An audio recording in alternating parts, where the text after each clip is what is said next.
नमस्कार आप सभी को। जैसे कि आपने न्यूज़ सुन लिया होगा कि ब्राज़ील में एक ज़बरदस्त हिंसा देखने को मिल रही है और लगभग 3000 से ज़्यादा लोग प्रेसिडेंट पैलेस, पार्लियामेंट और सुप्रीम कोर्ट में चले गए थे और वहां इन्होंने बड़ी हिंसा करी है। ऐसा क्यों हो रहा है? क्योंकि हाल ही में चुनाव हुए थे ब्राज़ील में अक्टूबर के महीने में और इस चुनाव में लूला डा सिल्वा जीत गए थे और इनको लगभग 50.9% मिला और ये एक लेफ्टिस्ट पार्टी के लीडर हैं।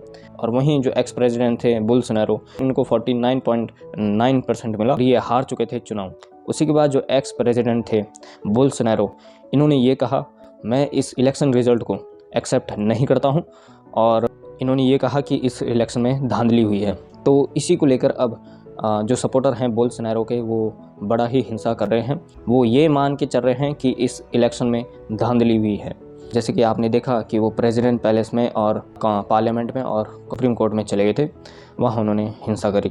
और उसी के बाद जो बोल्सोनारो थे उन्होंने बड़ा कंडेम्ड किया कि ये चीज़ नहीं होना चाहिए, वायलेंस नहीं होना चाहिए। तो उसी के आगे जो दुनिया भर के लीडर हैं, चाहे वो यूएसए हो, फ्रांस हो, यूके हो, ऋषि सुनाक जो वहाँ के पीएम हैं, या पीएम मोदी हो, इन्होंने ट्वीट किया है और सबने एक ही बात बोली है कि हम कंडेम्ड करते हैं इस चीज़ को लेकर।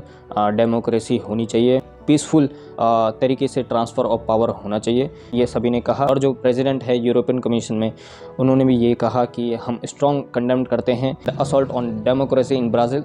This is a major concern to all of us the defenders of democracy. My full support to the president Lula da Silva who was elected freely and fairly, ये इन्होंने कहा।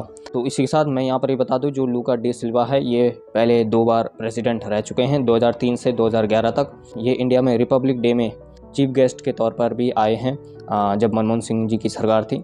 इनका अच्छा रिश्ता है इंडिया के साथ। इन्हीं के टाइम में ब्राज़ील की इकोनॉमिक बड़ी थी, जीडीपी रेट बड़ा था इनका। और मैं यहाँ पर ये बता दूँ, जो प्रेसिडेंट हैं बराक ओबामा, इन्होंने ये तक कह दिया कि most popular politician on earth वो हैं लूला डा सिल्वा। तो जो प्रेसिडेंट हैं बहुत ही पॉपुलर हैं अपने देश में। और 2018 में करप्शन के केस में इनको 12 साल की सज़ा हुई। उसी के तुरंत बाद 2-3 साल बाद 2021 में ब्राज़ील की जो सुप्रीम कोर्ट है, उन्होंने लूला का कन्विक्शन ओवरटर्न करके उनको जेल से फ्री कर दिया था। और उसके बाद प्रेसिडेंट का इलेक्शन लड़ा और वो जीत गए थे। और वहीं एक्स प्रेसिडेंट बोल्सोनारो, इनका हारने का ये कारण था कि ये मेंटेन नहीं कर सके कोविड को और ब्राज़ील की इकोनॉमिक में फॉल देखा गया इनके टाइम में।